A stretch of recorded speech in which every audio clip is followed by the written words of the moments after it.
नाज़रीन आदाब, डीडी उर्दू के ख़ास प्रोग्राम शेर व सुखन में आपका इस्तकबाल है। मैं हूं आपका मेज़बान सलमान सईद।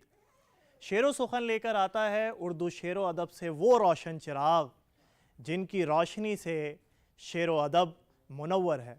एक ऐसे ही चिराग का नाम है सुल्तान अख्तर। आज के इस एपिसोड में हम सुल्तान अख्तर पे बात करेंगे, उनकी शायरी पे बात करेंगे और सुरों से सजी हुई उनकी गज़लों से लुत्फ़अंदोज़ होंगे। बिहार उर्दू अकेडमी के नायब सदर रहे उर्दू गज़ल के मुनफरिद लबो लहजे के शायर सुल्तान अख्तर की पैदाइश बिहार के सासाराम में 16 सितंबर 1940 में हुई। उनका असली नाम सुल्तान अशरफ था और कलमी नाम सुल्तान अख्तर। सुल्तान अख्तर अपने ज़माने के मशहूर शायरों में शुमार किए जाते हैं। उनकी गज़लों में मुख्तलिफ़ फ़लसफ़ात नज़र आते हैं और वो तमाम तर लवाज़मात नज़र आते हैं जो संजीदा शायरी की बुनियाद होती हैं। एक जगह कहते हैं, खुश्क होंठों के तसव्वुर से लरज़ने वालों, खुश्क होंठों के तसव्वुर से लरज़ने वालों, तुमने तपता हुआ सहरा कभी देखा ही नहीं। इस मुनफरिद लबो लहजे के शायर सुल्तान अख्तर के बारे में हम एक्सपर्ट की राय सुनते हैं। आइए नाज़रीन। सुल्तान अख्तर उर्दू अदब के बेहद मशहूर और मारूफ शायर रहे हैं। अपने 80 सालों की लाजवाब ज़िंदगी में उन्होंने उर्दू अदब की जो खिदमात की हैं उनको याद करना आज के समय की ज़रूरत है। और यह समझने के लिए भी उनको याद करना ज़रूरी है कि आज़ादी के बाद इस मुल्क में जो अदब और शायरी का एक पूरा मामला बना, जिसमें शायरों ने अपनी ज़िंदगी के हवाले से, अपने तजुर्बे के हवाले से जो बातें कही हैं और उनमें जो आज़ादी के बाद के ख्वाब थे, जो लोगों के आम आवाम की जो मुश्किलात थीं और उनके अपने जद्दोजहद हुआ करते थे, उन सब का बयान सुल्तान अख्तर साहब की शायरी में देखने को मिलता है। सुल्तान अख्तर की पैदाइश बिहार के रोहतास ज़िले के सासाराम में हुई थी और सासाराम वो जगह है जिसे हम तारीख़ में भी बहुत मजबूती से जानते हैं कि वहाँ शेर शाह सूरी की पैदाइश हुई थी और सुल्तान साहब वहीं से आते थे। 1940 का ज़माना था जब वो सासाराम के उस इलाके में पैदा हुए और 2021 अप्रैल के महीने में उनकी इंतकाल की खबर हम सबको मिली है। और कोरोना के दौर में वो बीमार रहे और इसी बीच उनको इस दुनिया को अलविदा कहना पड़ा। लेकिन सुल्तान साहब को याद करने के लिए जो दो तीन ज़्यादा बड़ी वजहें ये हैं कि उनकी शायरी बिहार के उस दौर की शायरी है जब बिहार में बड़े शायरों का एक ज़माना जो था वो लगभग ख़त्म होने को था और एक खाली जगह भरने की बड़ी कोशिश की सुल्तान साहब ने। सुहैल अज़ीमाबादी और वहाँ कलीम आजिज़, बिस्मिल्लाह अज़ीमाबादी जैसे बड़े शायर हुए और उनकी तहरीक को सुल्तान साहब ने आगे बढ़ाया और अपनी शायरी में कुछ नए रंग, नए जज्बात भी जोड़े। और उनकी शायरी यह बात बहुत ही पुख्ता तरीके से साबित करती है कि जो शायर बड़ा होता है वो अपनी ज़िंदगी के तजुर्बे को और ख़ास तौर पे जो अपनी आँखों से देखी गई चीज़ें हैं उनको कैसे लफ्ज़ों के ज़रिए आम आवाम तक पहुँचाने में कामयाबी पाता है और उनकी शायरी इसीलिए याद की जानी चाहिए। ज़िंदगी के फ़लसफ़े को बयान करते हुए सुल्तान अख्तर कहते हैं, तुझको पाने के लिए खाके तमन्ना हो जाऊं, तुझको पाने के लिए खाके तमन्ना हो जाऊं, तेरे कदमों में बिखर कर तेरा रास्ता हो जाऊं। नाज़रीन आइए, इस गज़ल को डीडी उर्दू ने ख़ास तौर से आपके लिए सुरों से सजाया है, लुत्फ़अंदोज़ होते हैं।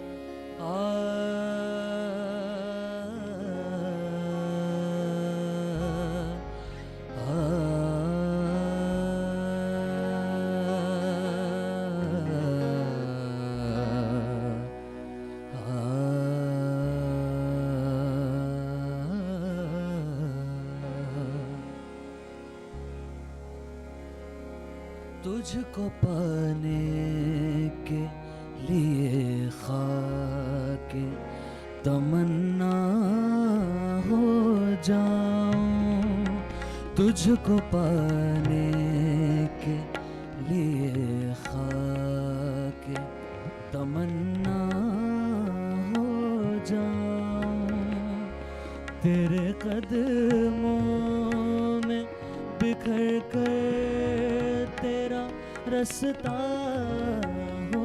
जाऊं, तेरे कदमों में बिखर कर तेरा रास्ता हो जाऊं, तुझको पाने के लिए खाके तमन्ना हो जाऊं।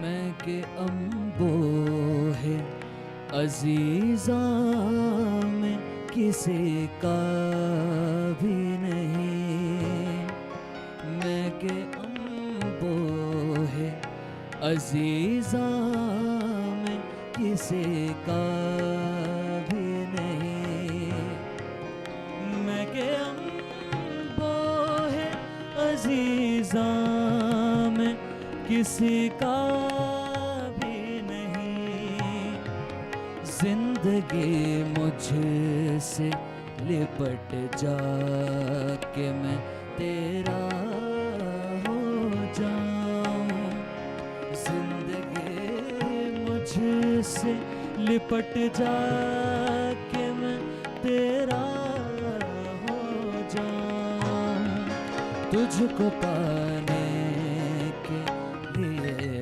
खाके तमन्ना हो जाऊं।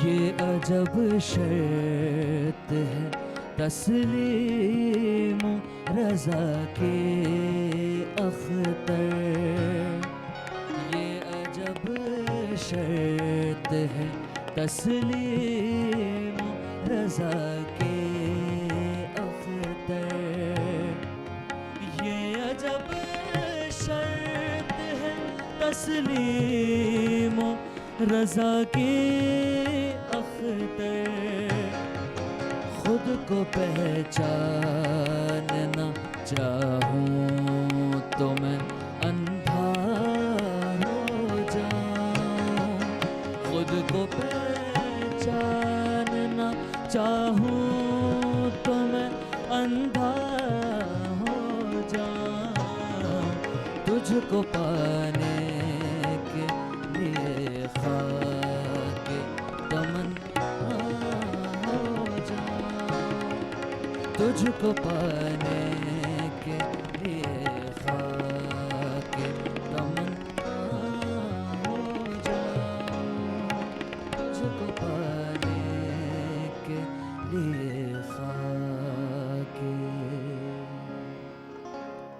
गोल्डी मीट मटन मसाले, जो आपके हाथ का मटन खाए जिंदगी भर आपका हो जाए। जहाँ जाए रिश्ते बनाए गोल्डी मसाले। कासाए दिल से लहू आंखों से पानी ले गया, कासाए दिल से लहू आंखों से पानी ले गया, अपना किस्सा कह के वो मेरी कहानी ले गया। ऐसे मुनफरिद अशार के मालिक उर्दू शायरी को और उर्दू शौरा को वक़ार बख्शने वाले शायरों में सुल्तान अख्तर का शुमार किया जाता है। उन्होंने अपनी जदीद गज़ल गोई से उर्दू गज़ल में अपना एक मकाम बनाया। ऐसे अजीम शायर की जदीद शायरी की गूंज तमाम दुनिया ने सुनी। ना कि सिर्फ गज़ल, उन्होंने हम्द, नात और रुबाई भी कहीं, लेकिन उनकी बुनियादी पहचान गज़ल से हुई और वो गज़ल के शायर कहलाए। मुझे लगता है कि हम कुछ उनके कलाम के हवाले से आज यह बात ज़रूर करें कि क्यों उनको आज याद किया जाना चाहिए। उनको इस दुनिया से गए लगभग 1.5 साल होने को हैं और उनके जाने के बाद ही उनकी शायरी का वो रंग, वो रूप मौजूद है, जो मुझे लगता है कि याद करना समय की ज़रूरत भी है। एक उनका शेर देखिए कि सिलसिला मेरे सफ़र का कभी टूटा ही नहीं, सिलसिला मेरे सफ़र का कभी टूटा ही नहीं, मैं किसी मोड़ पे दम लेने को ठहरा ही नहीं।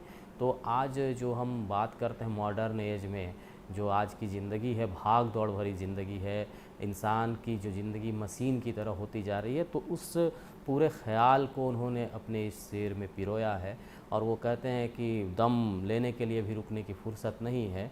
तो इस तरह की जो शायरी है उनके लफ्ज़ों के ज़रिए सामने आई। और कोरोना के दौर को हमने देखा, वो इस वबा ने पूरी दुनिया को प्रभावित किया, इफ़ेक्ट किया उससे, और इसमें हज़ारों हज़ार मौतें हुई, लोगों ने परेशानियां झेली, इकनॉमीज़ तबाह हो गई, माली हालत लोगों की बिगड़ती चली गई। और इस पर उनका एक बड़ा खूबसूरत शेर है कि उन्होंने कहा कि खाक उड़ती है, खरीदार खो गए हैं। बाज़ार के बारे में उन्होंने कहा कि खाक उड़ती है, खरीदार खो गए हैं, जिनसे थी रौनके बाज़ार कहाँ खो गए हैं।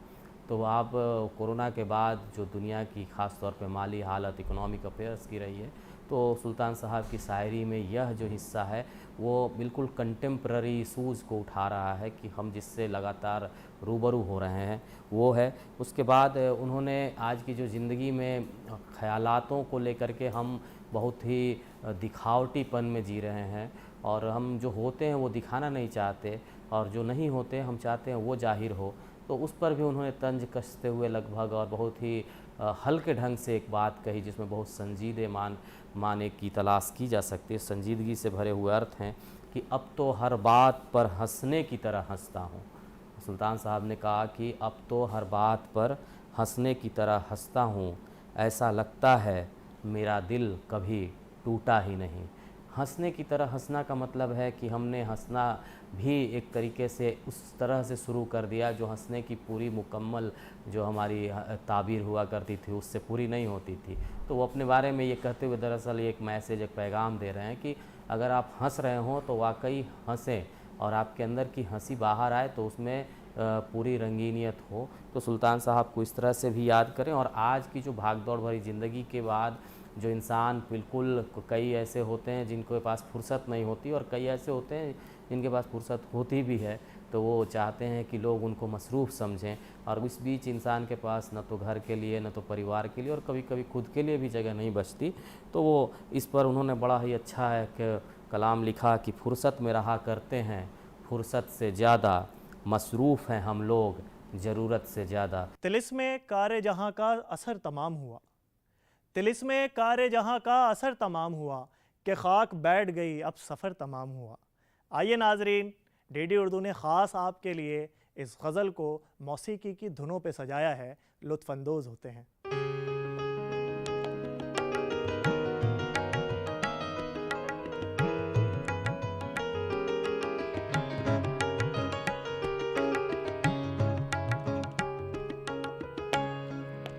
तिलिस्मे कारे जहाँ का असर तमाम हुआ, तिलिस्मे कारे जहाँ का असर तमाम हुआ, कि खाक बैठ गई अब सफ़र तमाम हुआ, कि खाक बैठ गई अब सफ़र तमाम हुआ, तिलिस्मे कारे जहाँ का असर तमाम हुआ।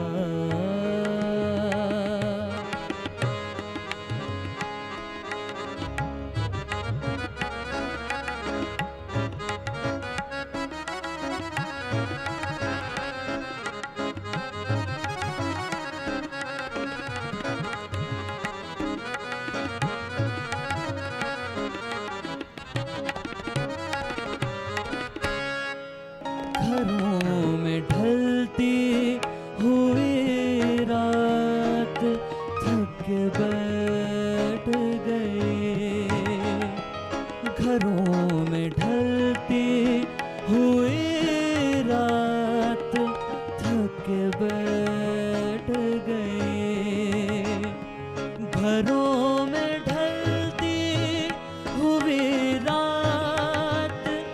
थक बैठ गए, अब फसानाए दीवारों दर तमाम हुआ, कि अब फसानाए दीवारों दर तमाम हुआ, तेरे इसमें कारे जहाँ का असर तमाम हुआ।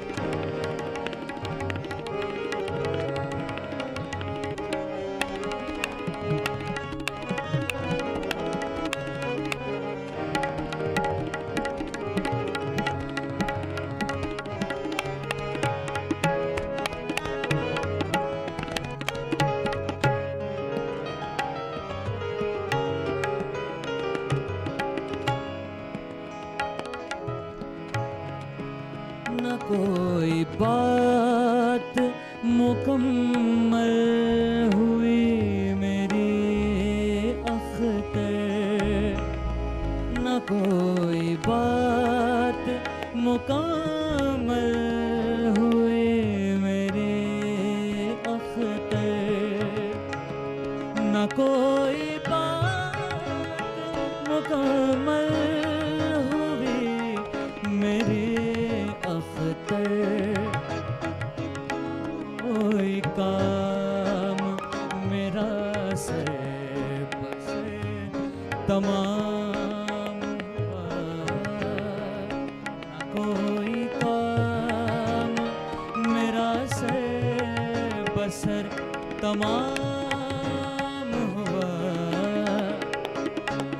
इसमें कारे जहाँ का असर तमाम हुआ, तेरे इसमें कारे जहाँ का असर तमाम हुआ।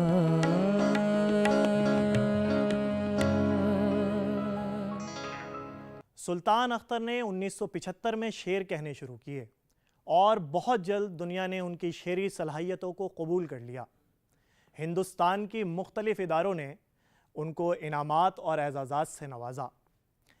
मुल्क और बैरून मुल्क के कई मशहूर और मारूफ रिसालों में उनकी गज़लें छपती रहीं, लेकिन एक वक्त तक वो अपने मजमुआ कलाम से बेनियाज रहे। 1994 में उनकी 90 गज़लों का मजमुआ इंतसाब मंजर आम पर आया, जिसकी बाज़ गज़लें बेहद मकबूल हुईं और मशहूर और मारूफ गुलकारों ने उन गज़लों को अपनी आवाज़ से नवाजा। उनकी गज़लों की जो बात की जाए तो उर्दू के बड़े जितने भी स्कॉलर्स रहे हैं उन्होंने ये माना है कि सुल्तान साहब की जो शायरी रही है, उनकी गज़लें जो रही हैं, उनमें डायलॉग है। और वो डायलॉग क्या है? वो डायलॉग ऐसा है जैसे लगता है कि आज कोई आदमी उनके लफ्ज़ों के साथ खड़ा होकर बात कर रहा है। उनके डायलॉग नरेशन क्रिएट करते हैं और उनके डायलॉग कैरेक्टर्स क्रिएट करते हैं और बहुत छोटे छोटे ख्वाबों की ताबीर करते से नज़र आते हैं। ख्वाबों से याद आया कि उन्होंने एक जगह लिखा कि ख्वाबों की लज्जत पे थकन का गिलाफ था। आप देखिए कि वो लफ्ज़ कहाँ से चुन के लाते हैं, थकन के साथ गिलाफ जोड़ा कि ख्वाबों की लज्जत पे थकन का गिलाफ था, आँख लगी तो नींद का मैदान साफ़ था। तो वो दरअसल आज इंसान जिस तरीके से कैरियर के लिए, पैसे के लिए और तरक्की के लिए कह लीजिए, जो ग्लोबलाइजेशन के दौर में बिल्कुल मशीन बनता चला जा रहा है, तो उस पूरी जो जद्दोजहद है, पूरा स्ट्रगल है, उस स्ट्रगल को और एक तरह से इंसान की जो 21वीं सदी में हालत होती जा रही है और हम अपने कल्चर, अपनी तहज़ीब, अपनी अदब, अपने तमाम वो हिस्से जिनमें आर्ट और लिटरेचर की बातें हुआ करती थी, उसके लिए हमारे पास वक्त नहीं है। और एकदम आदमी सुबह दफ्तर जाता है घर और दफ्तर से वापस लौटते हुए बिल्कुल थका हारा होता है और फिर उसके ख्वाब होते हैं अगले दिन के लिए। तो उसकी बड़ी अच्छी इसमें नुमाइश है कि ख्वाबों की लज्जत पे थकन का गिलाफ था, आँख लगी तो नींद का मैदान साफ़ था। तो ये उनके लफ्ज़ों की करामत है कि वो जिन लफ्ज़ों को अपनी शायरी में शामिल करते हैं, वो सारे लफ्ज़ एक साथ कई सारे डायमेंशंस के माने देते हैं। वो कोई सिंगल एक तरफ़ा मतलब और माने उनसे नहीं होते, बल्कि ये डिपेंड करता है उन रीडर्स पे जो उन्हें पढ़ते हैं कि वो कैसे वो अपने साथ उसको उनकी शायरी को कोरिलेट करते हैं और ख़ुद के साथ उनको जोड़ लेते हैं। इनकी गज़ल में जो तजुर्बा है उस पर उर्दू के बड़े स्कॉलर्स ने कहा कि उनकी गज़ल तजुर्बे के साथ साथ लोच से भरी हुई है, फ्लेक्सिबिलिटी है, और वो फ्लेक्सिबिलिटी ही आज़ादी देती है रीडर को कि वो अपने अपने तरीके के अपने अपने हिस्से के माने को तलाशे उनकी शायरी से और उनकी गज़लों से। और वो जब लिख रहे होते थे, मेरी जब उनसे कई दफ़े बातचीत हुई आखिरी दिनों में, वो मेरे ही बहुत करीब रहा करते थे बिहार के दिनों में जब मैं बिहार था, तो उनको अपने गांव और अपने इलाके से बहुत मोहब्बत थी और वो अक्सर याद किया करते थे। नाजरीन, सुल्तान अख्तर जब अपने शेर में ख़ुद कलामी को बयान करते हैं तो यूँ कहते हैं, तन्हाई की खलीज है यूँ दरमियान में, तन्हाई की खलीज है यूँ दरमियान में, हर शख्स जैसे कैद हो अंधे मकान में। आइए नाजरीन, इस गज़ल को सुरों से सजा हुआ सुनते हैं। तन्हाई की खलीज है यूं दरमियान में, तन्हाई की खलीज है यूं दरमियान में, हर शख्स जैसे कैद हो, हर शख्स जैसे कैद हो अंधे मकान में, तन्हाई की खलीज है यूं दरमियान में।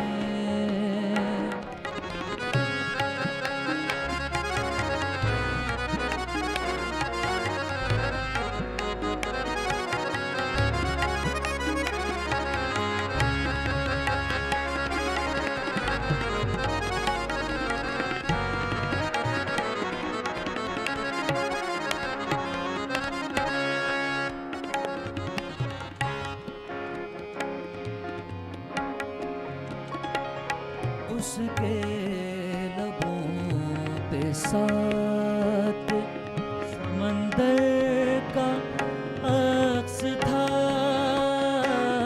उसके लबों पे साथ समंदर का अक्स था, सदियों की प्यास जज्ब थी, सदियों की प्यास जज्ब थी मेरी ज़बान में, तन्हाई की खलीज है यूं दरमियान में, तन्हाई की खलीज है।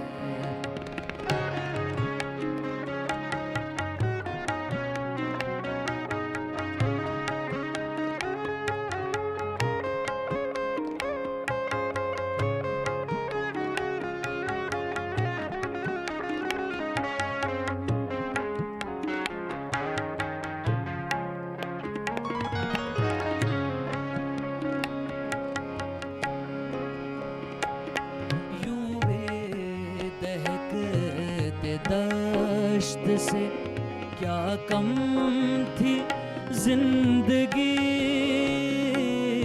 यूं बेदहकते दश्त से क्या कम थी जिंदगी, बेकार धूप कूद पड़ी दरमियान में, तन्हाई की खलीज है यूं दरमियान में।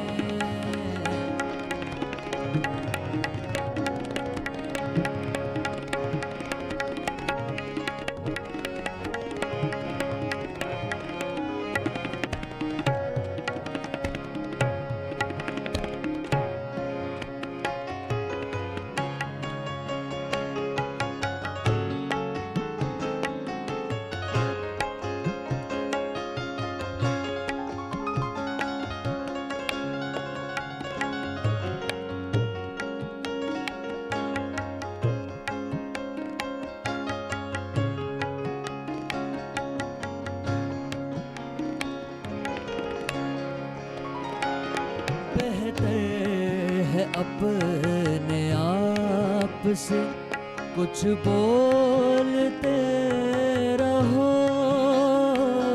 बेहतर है अपने आप से कुछ बोलते रहो।